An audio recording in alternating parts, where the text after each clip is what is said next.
Hello and welcome back to the vlog, and in this episode we are going back showing again. I'm always a bit worried about filming these intros because I never really know that we're going until we literally are, but as you can see Rosie's there. Today is Tuesday and I've got some bits of essential maintenance to do first, so I'm just going to show you what I'm going to do.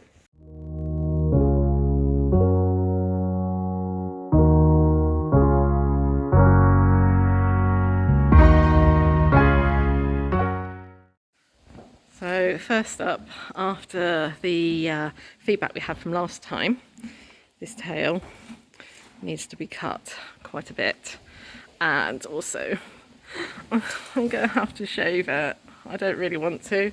I've never really done it before, but ho-hum. And then I'm going to get the mane ready. As you can see, she is a little bit filthy, so we're just going to do like a general groom today. And yeah, so just a general spruce up, because you can't just get ready the night before, but then having always had greys, that's fine. I just feel like having a black and white one is even more work than it used to be. Phase one of washing complete, and Rosie, just get over. Rosie's in here for the first time. What do you think, Rosie? Is it nice? I'm going to plait you in here. Yeah. Right, so I thought it'd just be nicer for her to be in here while I plaited her up. We'll see how she thinks.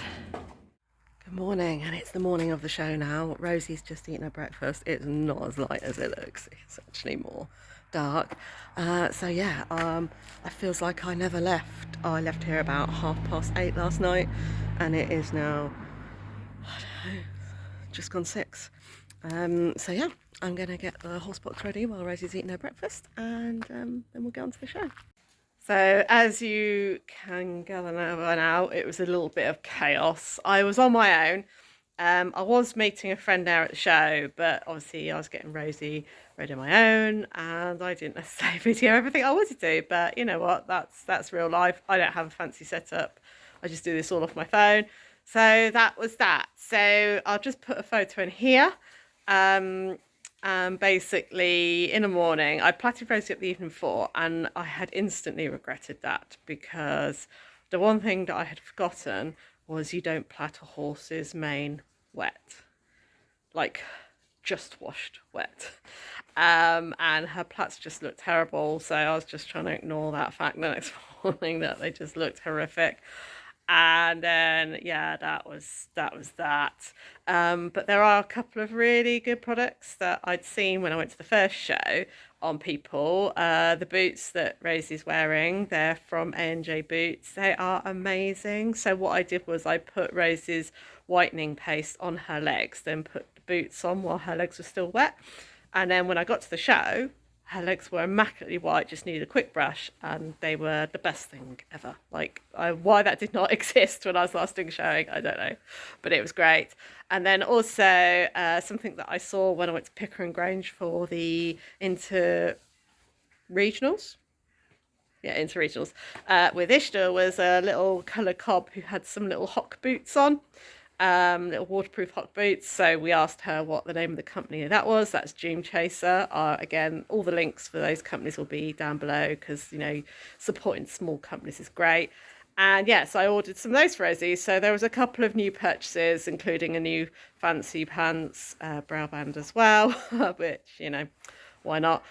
We wanted to look the part, because the show that we're going to was a pre-hoys show, so it was set up to be like a prep for hoys. So yeah, anyway, Rosie was relatively clean, which was quite nice. So then we get on to loading.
I just left the video for that just pure because I was so pleased with Rosie. There's a few things that I hadn't really considered until after I did that.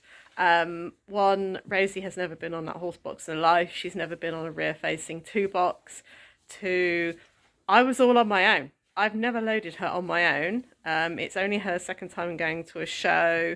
She's only been on the horse box any horse box or a trailer a few times. So like the fact that she just was like, yeah, I'll just follow you and loaded so nicely, it's like a massive achievement. And at that point, I was like, do you know what? I've won already. It doesn't matter where we come because just little things like that. You know, there are 2 things with horses that you need. A, easy to catch, and B, easy to load. And then the rest of it, you can just manage. But yeah, so I was so pleased with her for that. So yeah, I hope you enjoyed that too. That is all to do with the training that I've been doing with her. If you look back at my other videos, you'll see what we do with her. So we're here, we're at Forest Edge and we are showing again today. Plats don't look great, but hey ho, I'm just off to get changed and we'll see where we go.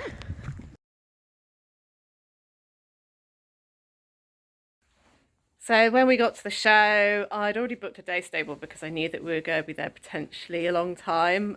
Like I said before, it was a Hoy's show. So there was a thing called the evening performance and I was hoping that we qualified for it, but I didn't know whether we would or not. So I just thought, do you know what? Because I didn't have someone travelling with me. I had my mum with me, but she is in her 70s. She's not very mobile. It's not fair to expect her to deal with a horse. So I just thought, day stables are the way forward. And Rosie had been to Forest Edge before and been in a stable, so she knew what the stables were all about there. And it just made getting her ready a lot easier. And actually later on in the day, when I replatted those awful plats, I platted it in the stable, not even tied up. She just looked over the door and I just stood on my box and just platted her up. So it was definitely the right thing to do. The classes I was doing, I did in-hand, show hack, hunter, riding pony.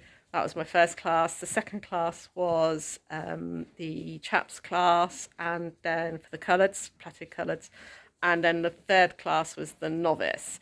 And on this particular day, I had decided that I was going to go without any extra help. So Rosie was a little bit wild, but it wasn't all that bad.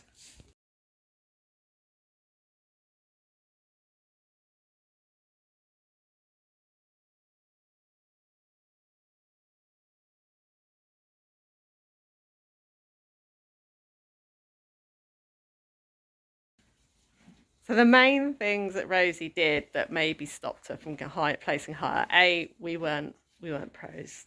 Pretty much everyone there was a pro other than us. But she decided that it was very exciting and she didn't want to stand still for the judge. So she trotted beautifully, and I've got some lovely photos of her trotting.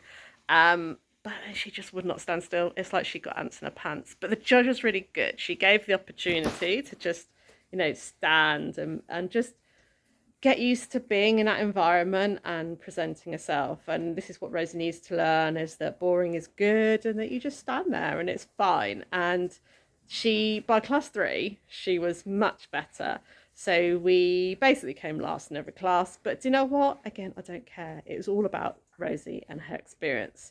So we came 5th in the first class, 2nd in the coloured class, but we did qualify for Equifest in that one. Yay. And then we came 6th in the novice class. I think she should have placed higher in that, but hey ho, again, doesn't really matter. That wasn't what we were there for.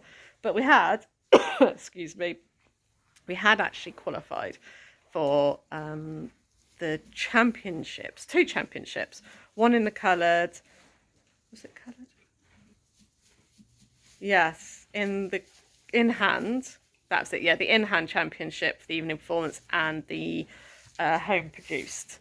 And I was a bit unsure whether I should do the the evening performance, because it was quite a big deal. I had prepped to do it, but I just didn't know. But I was speaking to a lovely lady called Charlotte Cooper, who has Miss Cooper's Showing Ponies on here, and Sorry, I was just having to sort a horse out. Yeah, so she has Miss Cooper's show ponies on here, and she said to me, yeah, just go for it, do it. A couple of people have said, have you got earplugs? There's going to be loud music. And I actually thought, no, I haven't. I did try to get some earplugs in her, and she was like, no way. Rosie was like, I'm not about that. But I thought, let's get all dressed up. Let's take her in. She's going to be knackered anyway, so at least she's going to behave herself. But it's good for her to go in. And also, going back into the indoor was going back to the scene of the crime where I had fallen off her back in March. So it was good to get her back in there. So I got her ready for that, and she looked stunning. So I'll just put the photos on next so you can see, and I'll tell you all about that in a minute.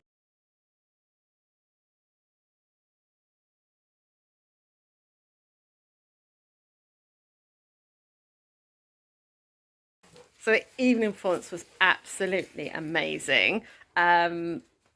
Rosie came into Simply the Best or something like that. It was just stunning. So you actually flashed them in.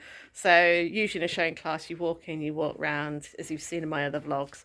But when you do the evening performance, they literally run you in individually. So I got to run in, and yeah, I thought it was amazing. Rosie just was like, yeah, I love this. And I was just so pleased, because when we go out competing, there will be music probably, especially if we get to like a championship. So it was a good experience for Rosie to then sort of get into like, this is what we want you to be happy in. And because she wasn't doped, and she wasn't, you know, she didn't have any earplugs in, like, she was fully accepting of that situation, and she loved it, and she showed herself really, really well. We didn't come anywhere, but I didn't expect to, and I was just so pleased with her, and the photos were amazing. Before I go into my outro, I do need to give Rachel Scarlett a huge shout out. She came along to help me, and then she actually ended up bringing her own horse anyway. He is the most adorable fell stallion. He's 21 years old, and he'd just come back from the Senior Showing Association thing the week before, and he is a multi-champion, and he's also a covering stallion, but he's really, really nice. And actually, that was the really funny thing about showing, is there's a lot of stallions out showing. Not one stallion all day was out of order. A few of them were like, oh, at Rosie, because she is gorgeous and she's just finished being in season. But she wasn't a tart to them, and they weren't a tart to her. And actually, funny enough, I think I have the most problem with just normal people and their riggy geldings. They're actually just geldings that don't have any manners. So it was just quite nice. And yeah, so huge thank you to Rachel for that.